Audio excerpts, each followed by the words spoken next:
bisitatzen duten herrialdean nagusi den garraio bidea erabilita bidaiatzen dute gure hurrengo gonbidatuek. Azkeneko bidaian Mongolian izan dira eta 22 egun eta 464 kilometro zaldi gainean pasatu dituzte. Gurean dira Asier eta Garazi Arantzabal. Arratsaldeon. Kaixo, arratsaldeon. Arratsaldeon, Mikote. Joan den urtean, esan daiteke Asier, kontatzeko moduko bidaia egin duzuela, ezta?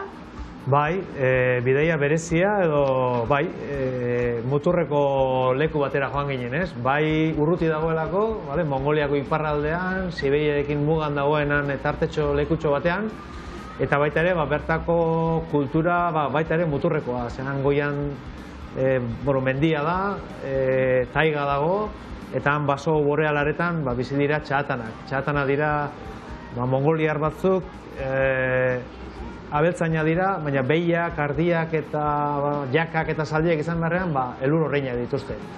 Eta, antzinetik izan dira, hor Mongoliako iparraldean eta Siberiako hegoaldean tarte horretan, ezta?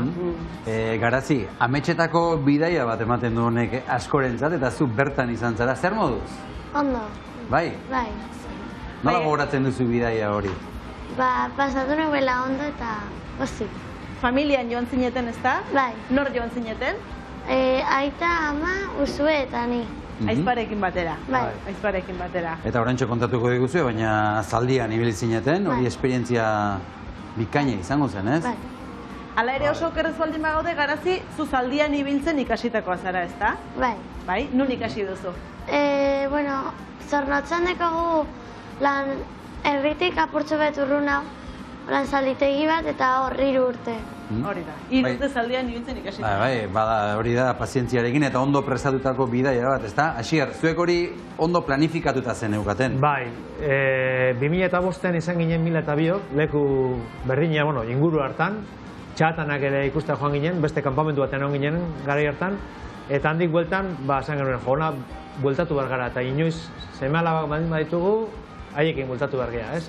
Eta, pandemia eta gero, eskolaz kanpoko jarduera egiteko aukerarik ez zegoen, eta Zornotzako zalditegia klaseak emate zituzten, eta esan genuen, amentxe sartuko ditugu. Gustatu zitzaien, 3 urte eman zuten, eta igaz esan genuen, oantxe da momentu, zaldian ibiltzen ondo dakite, koskortu dira pixka bat, gauzak ezagutzeko, apreziatzeko, azkenean guk ere, beraien hezkuntzaren zati bat bezala hartu genuen, ez?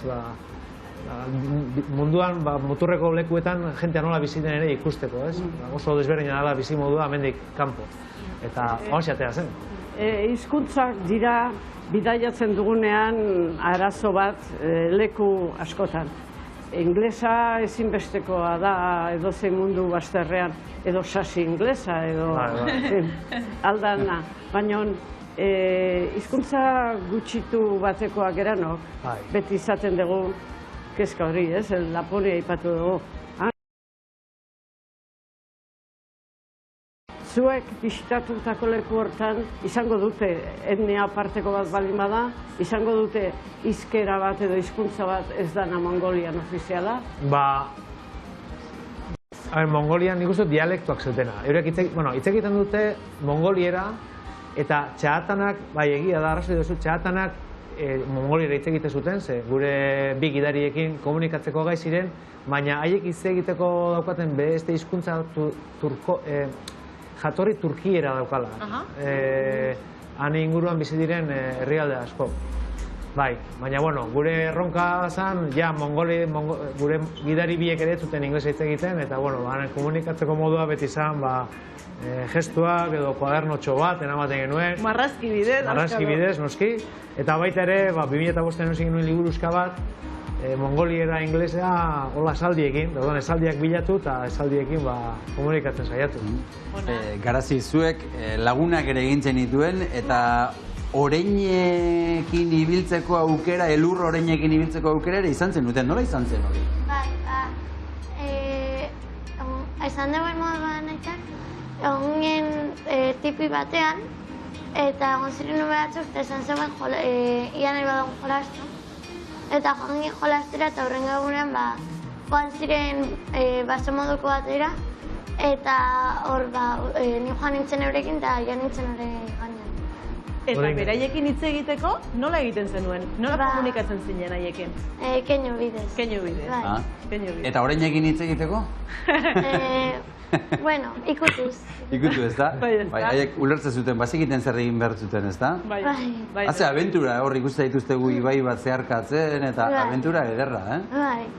Asier, beraiek jurtetan bizi dira, ez da? Baina zuek tipietan egoten zineten? Bai, a ber, desberdina dira. Kau, gu hasi ginen, Hosbol lakua da, Mongoliako iparraldean dagoen laku handi bat. Hasi ginen, hegoaldean dagoen herri batean, Jalkal herria. Hortik zaldi, zazpiegunetan, heldu ginen baiara batera, Darjat baiara da, eta han daukate mongoliar gehienak bezala, jurtak edo ger deitzen dioten horietan bizi dira. Eta haiek, baiara guzti hori pasatu, baso boralean sartu, taigara igo, eta han bizi diren txatan hauek elur horreinekin bizi dira, eta haiek dauzkate, haien etxeak dira, edo dendak, edo tipi modukoak. Tipiak. Bai. Aha. Amerikako indioen pelikuletan ankerako. ikusten ditugun, Hori da. berdin. Hori da. Hori izan zen kuriosoa. Gaina, kuriosidade izan zen, bi kanpamentutan egon ginen, eta lehenengo kanpamentura heldu ginenean, haiek urtean 3 edo 4 kanpamentu desberdin dituzte. Aurreko kanpamentutik mugitzen ari ziren. Aha. Justo heldu ginen egunean. Eta urrengo egunean sekulako aktibitatea zegoen, ze, claro, tipi guztiak altxatzen ari ziren, egurra mozten, zu egiteko, eta, bueno, elur horreinak suelto zituzten, baina ehundaka elur horrein. Ikusgarria. Aizu Garazi, nora joan nahiko zenuke zure urrengo bidaian? Segun, nahi dut joan Argentinara, baina orain dauz arazotan. Bai. Magreba Groenlandiara. Groenlandiara, Ah, ba. ara begira. hori da. Aukera onak biak ere. Bai, horixe, Aukera bai, politak, horixe. bai horixe. Bikote, eskerrik asko, zuen Bai. bidaiaren zatitxo bat kontatzeagatik, Oso ondo. eta inbidia emateagatik ere bai eskerrik Bai. asko, eta mila esker ongi izan. Zuei, Ongi izan. eskerrik asko. Asko. Hurrengo arte. Arantxa,